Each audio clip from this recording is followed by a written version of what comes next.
The first thing that we need to focus on is visibility, separating those business and financial accounts if they're not already. The next thing is understanding what your financials are showing you. So do you have an accounting system? Are you able to pull some sort of report each month that's showing you what your revenue is and where it's coming from? Is it recurring revenue? Is it project revenue? Does it go up and down each month? Is it wavy or is it kind of steady? Can I hire? Do I have enough cash coming in each month? Do I have enough Mhm. cash to pay somebody? That would be awful if I had to let them go 3 months in because I didn't have my cash figured out, right? Having visibility into some sort of reporting of Mhm. revenue and then where you have expenses. There's some leakage of expenses when you're not watching it. Welcome to Marketing by Design, where you and I learned from our favorite founders and marketers on how they built their success and told their stories by design. I am your host, Andy Milligan. Let's get started. I am first and foremost a mom of two little boys. And secondly, I'm a business owner. I have 7 to 8 years of experience as a CPA before pivoting in early 2023 into a web design company. So I'm now part owner of FluidMinds Consulting. At FluidMinds, I kind of run client experience and strategy and then operations. So I lean heavily on my accounting and process improvement background when I was in the accounting world inside of our own company now. So we also help clients think through online strategy and some SEO, some marketing things as we help them through a website redesign. What was the inkling to pivot from CPA to working um, in web? I know, like our mutual is Kim. I mean, in our past conversations, I know you're really well versed in everything finances, and you've helped me out a lot on that. But Yeah, what kind of prompted that transition? I'm passionate about finances and accounting and I specifically sat in a tax role for a few years. And then at my last position, I was leading like virtual CFO work and things, and I loved it. I love the client connection and learning about different industries every day. I worked with a lot of nonprofits, which I just have such a Hmm. soft spot for my nonprofit clients, especially on the web design side now. So I knew that I knew that that was something I needed to continue to do. That client strategy and process improvement was so important to me. But I was pregnant with my second and looking to scale back my hours a little bit.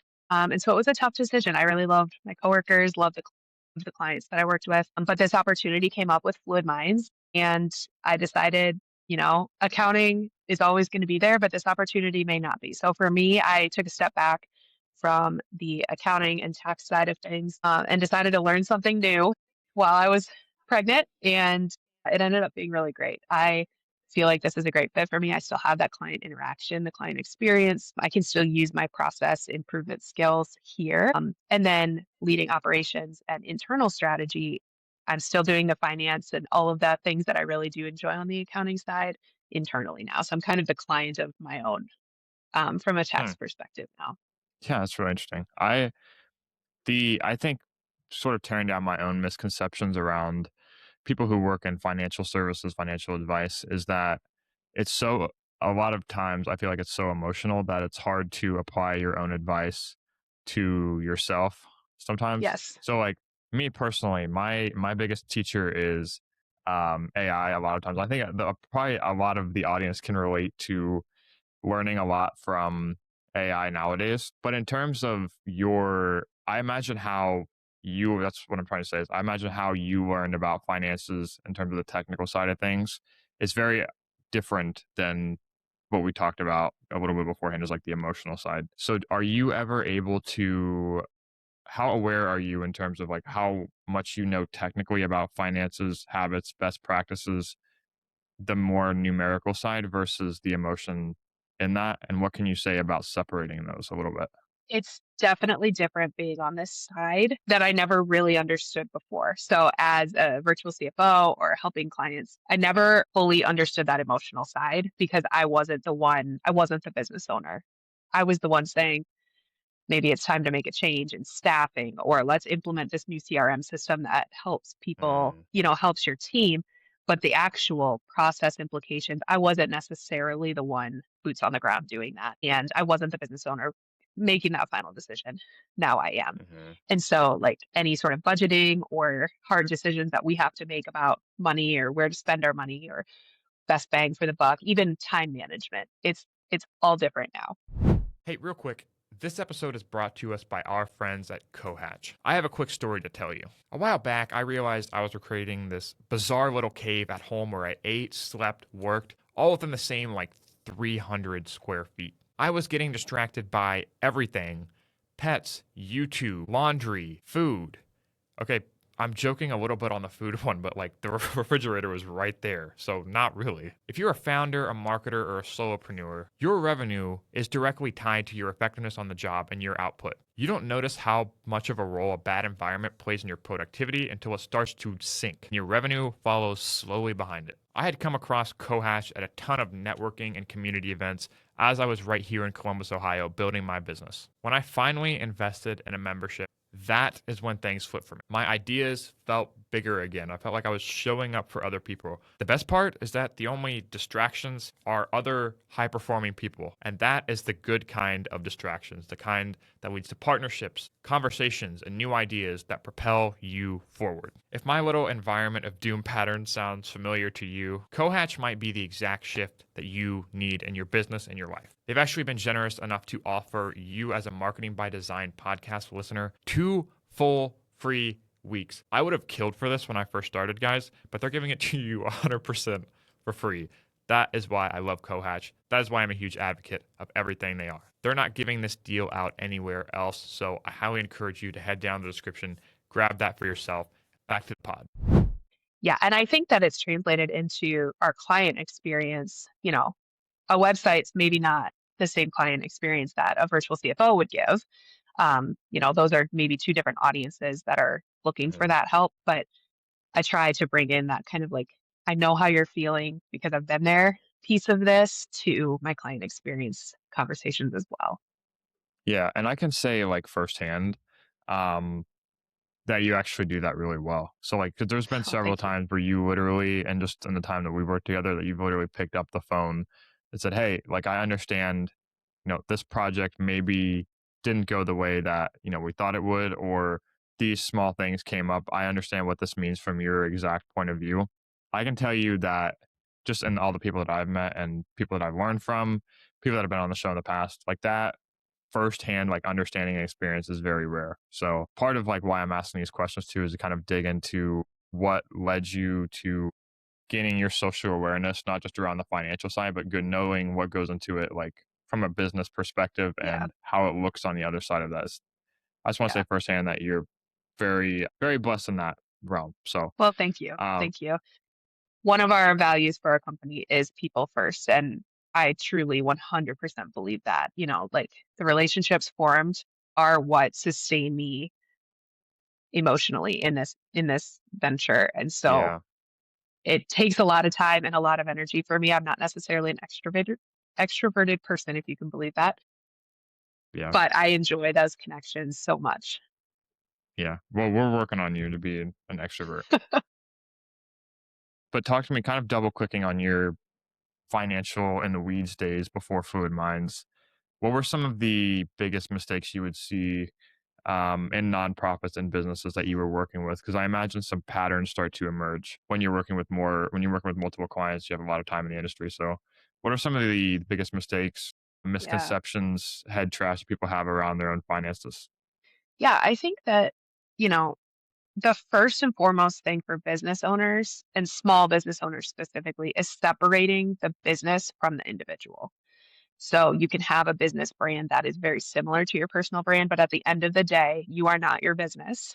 And so your finances should reflect that as well. So what I saw a lot was people would start up a freelance business and all transactions would run through their bank account, their personal bank account, along with their Amazon purchases for their kids' Christmas and things like that.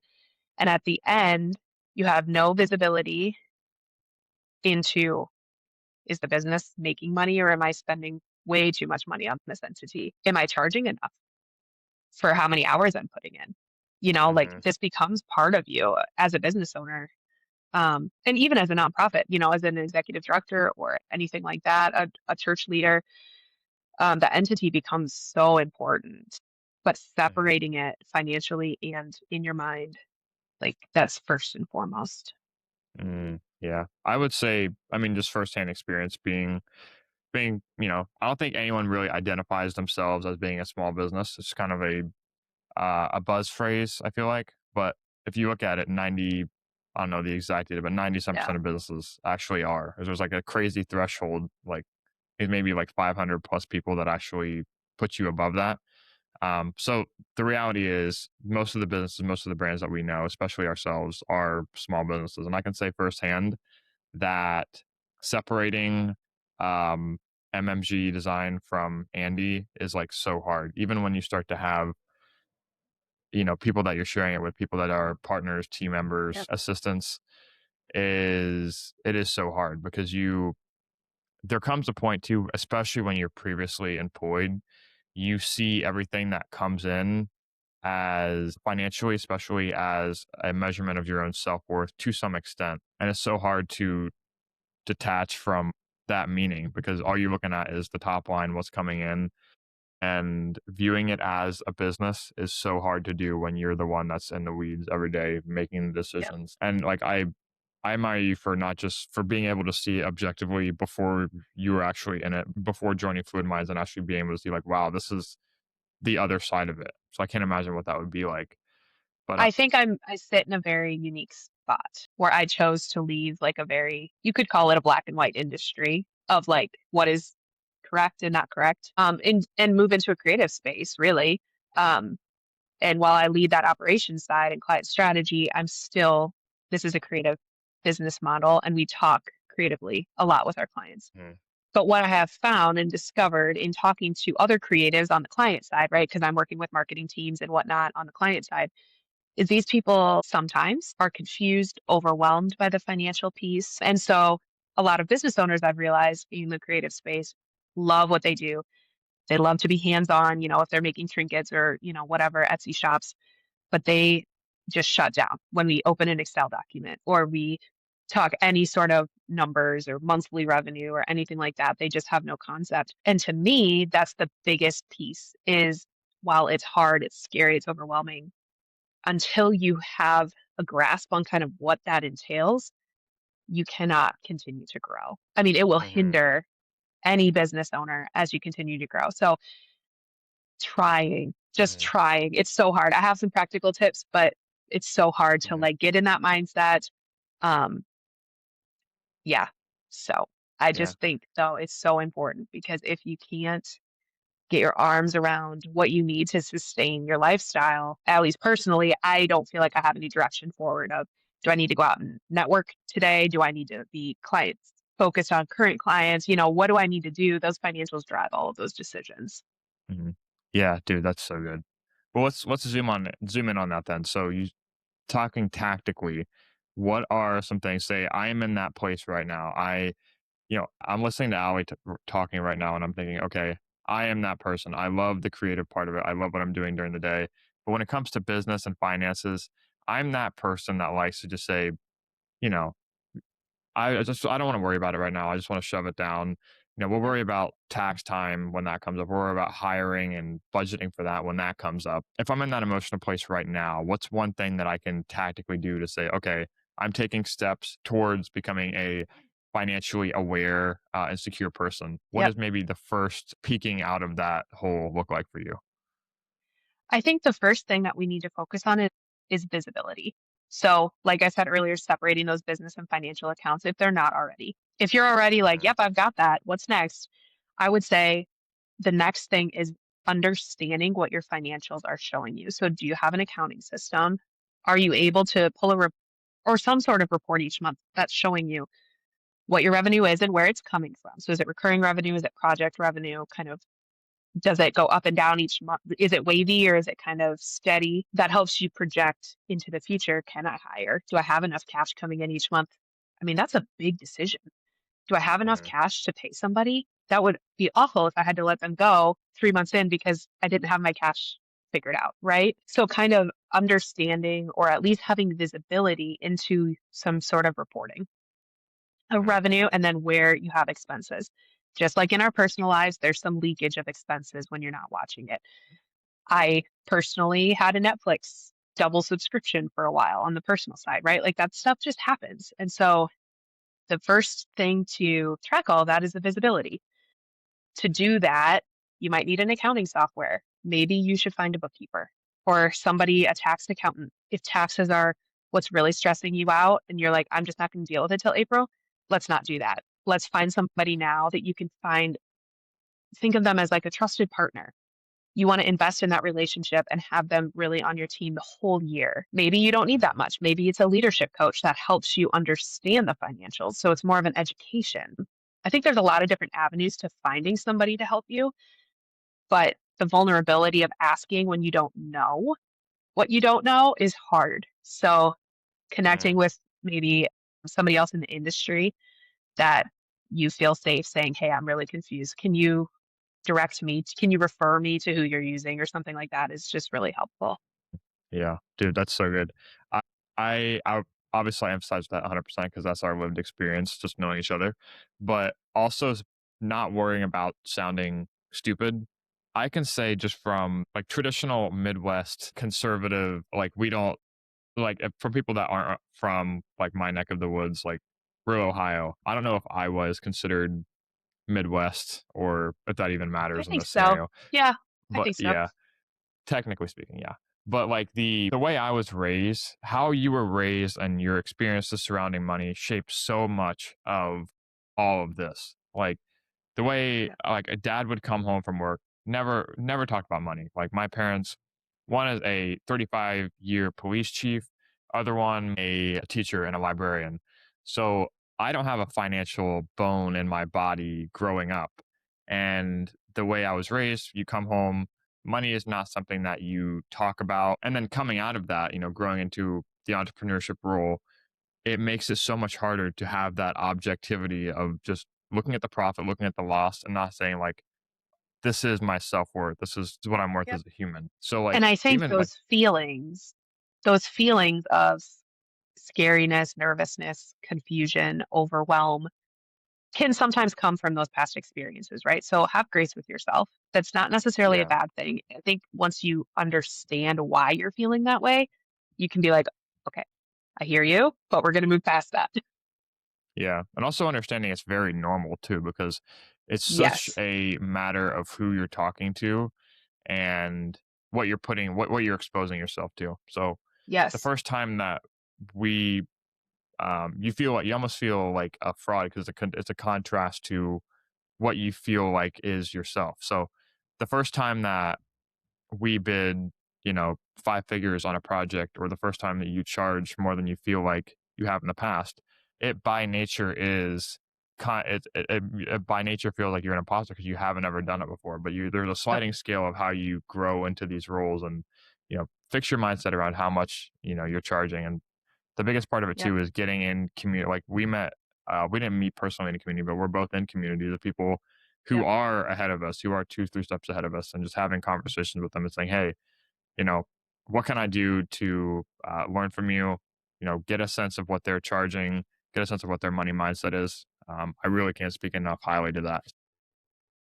And, that piece of it is a two-way street, right? So bringing others along Mm, with you, people who are just starting out, making sure that you're still having those connections as well, and you're giving back to that community. It's just critical to everyone's success.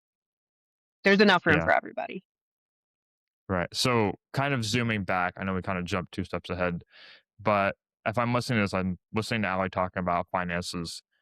Say, when you start working with someone for the first time, you create the visibility. That's step one. What is step Yep. two to then say, hey, I'm now taking action on the visibility that I have? What does the next step look like? Yeah. So once you have financial reports, I think it's an education piece of learning what they mean.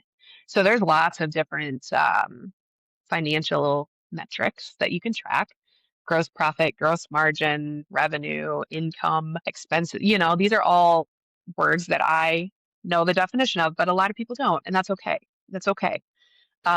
But learning from your trusted partner that you found of what all of these mean, and then finding one that resonates with you.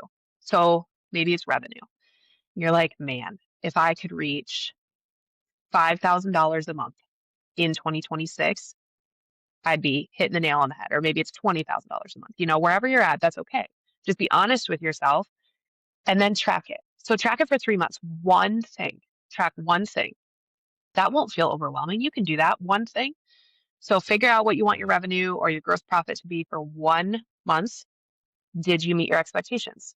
Now pivot a little bit. If you did, what did you do that got you there? If you didn't, what can you do to get you there? So is it marketing more? Is it networking more? Is it reaching out to 5 people a week on LinkedIn? Is it making a LinkedIn post every single week? That's my goal for 2026. What is it that you can try, pivot, learn from other people? Tracking one thing for 3 months. It's not too difficult. And then have somebody hold you accountable. So maybe it's your mom, maybe it's your business partner, maybe it's Andy, maybe it's me. Find me on LinkedIn. Let's have a conversation about it. I think that helps people feel like this is more tangible. And I do think as you start to track things, you might find other things that you're subconsciously tracking that you're like, oh, this is actually more important. I'm going to start Mm, focusing on this instead or in addition to. yeah, And then from dude. there, you just get more and more educated. And as your business changes, you can pinpoint, hey, in March of 2026, I made this decision. And in August, I saw the repercussions of that, good or bad. Yeah, dude, so good. And that's how you create that objectivity, right? Because so many people, I feel like, struggle to separate and I do too, obviously, because I'm not, as much as I like to pretend I am, I'm not perfect. But No. the separation between the actions that you like to do during the day and the ones that are actually productive and, you know, Yes. are ROI positive towards your goals. You have to create the awareness around what you're doing and how it's leading to the objective pass fail metrics that you set for yourself ahead of time. I know that when I I think that's a don't, good point. go ahead. I think that's just a good point. And thinking about Mm. some of these habits, should they be daily or should they be monthly? Do you need to know where your cash is so that you don't overdraw your bank account? Yeah, probably. That should maybe be a daily check-in for you or me. Mhm. But Yeah. do I need to be checking how much revenue came in yesterday? No, I can zoom out a little bit and look at the month or, you know, a week, whatever feels Yeah. good for whatever industry. Yeah. I can tell you firsthand, like this goes to any area of life, but awareness creates so much. I don't know what maybe it's Goodhart's law, or that may be totally wrong, but it's I don't- some law that says that whenever you create awareness or you start tracking something, it changes the actions that then generates those results. So the easiest way to lose weight is to track your calories, because then you automatically think like, hey, that Mhm. croissant has 800 calories, which is true in a lot of cases. But like, if you say But like, the hey, butter, okay, I know cinnamon butter, Texas Roadhouse, but like that changes so much of, how you're spending your actions during the day. So if you know that, hey, I spent this amount on software every month and I didn't even use it, that's probably that seeing that contrast and feeling that pain a little bit in a good way is productive, because then it changes the actions that led to the result that you yep. didn't want. So that's And I just it. know Backwards visibility versus forward projection, budgeting, forecasting. Once you Mhm. understand the past, you can project better the future. Maybe. Hopefully, that's the goal. Exactly.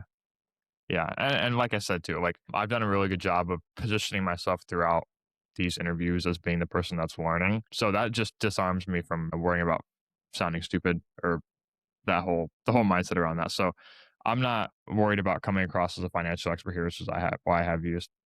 Tell me, so I think a really good way to kind of land the plane here before we zoom back in on your story is if you could position, say, a complete beginner versus someone who's got it figured out financially. I don't think we ever reach a point where we have it all figured out, but say a complete beginner versus someone who has good financial habits. What are some of the habits that they're doing throughout the day, throughout the month, throughout the years? You want to zoom out a little bit that kind of create that contrast. So if you could summarize what a beginner does versus what an S tier sort of expert does, what is the difference there? Yeah. The first things that come to mind are maybe a little bit more personal. So I'm going to start there. Locking your credit. So just some financial security measures. So locking your credit, there's 3 different credit bureaus. Lock all of them, and then no one can take out credit in your social security number or name. Um, I would say really driving home that separation of financial accounts. So different credit card for the business, being very diligent about only charging business expenses to the business accounts, personal expenses to the personal accounts. I think those are two big ones. I have text alerts on my accounts. So anytime a Mm, transaction happens over, I don't know, $25 or something, I get a text instantly. So on my credit cards and in my bank account, that's just another security thing. And it's also just kind of nice to know where the money is in and out mhm, throughout the month. And then I map out month to month variations. So, from a budgeting perspective, both personal and in the business, there's always annual expenses. So, some of our licensing for the business comes out annually. Our insurance is an annual expense. Personally, our insurance is an annual expense. Property taxes come twice a year in Iowa, things like that. So, having kind of some visibility on what's coming up helps you stop dipping into your business or personal emergency fund when normal operating expenses continue to arise, right? mhm. Awesome. Going along with insurance, make sure that you have insurance. Find an insurance partner that you trust, review insurance options, business insurance, personal insurance, life insurance if you have people depending on you. Very important. Yes, I can speak very firsthand to that. Yeah, I think that's awesome because I know, especially when you start to approach this stuff, like, first of all, habit change in general is hard, Yes. but it's easier to take that first step when you know like what the contrast is and you know, okay, objectively this isn't pass or fail, but I can start to see what the habits are, what I should have on my radar of the person that I want to be like, of someone who is financially aware, who is, secure, and how their actions during the day are leading to the financial results that they want, and how I Yep. can retroactively take changes on it. Um, a lot of the listeners know that, for the past 16 months, 16, 17 months, just having like a retro sort of thing, like even if it's weekly or monthly, where I've just gone in and I've said, okay, I am reviewing my finances and setting that just 30 minutes, 20 minutes, saying this is my dedicated slot on the calendar to where I am casting a vote to becoming a more financially self-aware person and just reviewing your finances, opening up, um, opening up QuickBooks, opening up Monarch Money, and saying, okay, this is where the money went, this is what came in, and this is how I'm going to change my actions to account for the things that I don't like and what I'm seeing. Um, you're personally the one that helped me know like what I was seeing. For that, I thank you a lot. But sort of back out, okay, yeah, gushy, whatever. Sort of zooming back out to Allie and Fluid Minds now. Like, what are some of the things that you are most focused on in Fluid Minds, and how are you kind of separating your own personal and business side in your own life? Yeah, work-life balance. So people first is a big value for us. So work-life balance is huge, and we push that across our entire team. So that's really important. But it's also important to connect with our clients. So I try really hard to connect with our clients throughout the year, throughout the month. The website is live. Now is when the real work starts. While it's never been easier to build a website, the same is also true that it's never been harder to make a website actually work hard for you. Across our digital ink is never dry. The moment your website launches is the best opportunity that you have to make it effective and drive marketing qualified leads month after month after month. Most marketers are acting blind.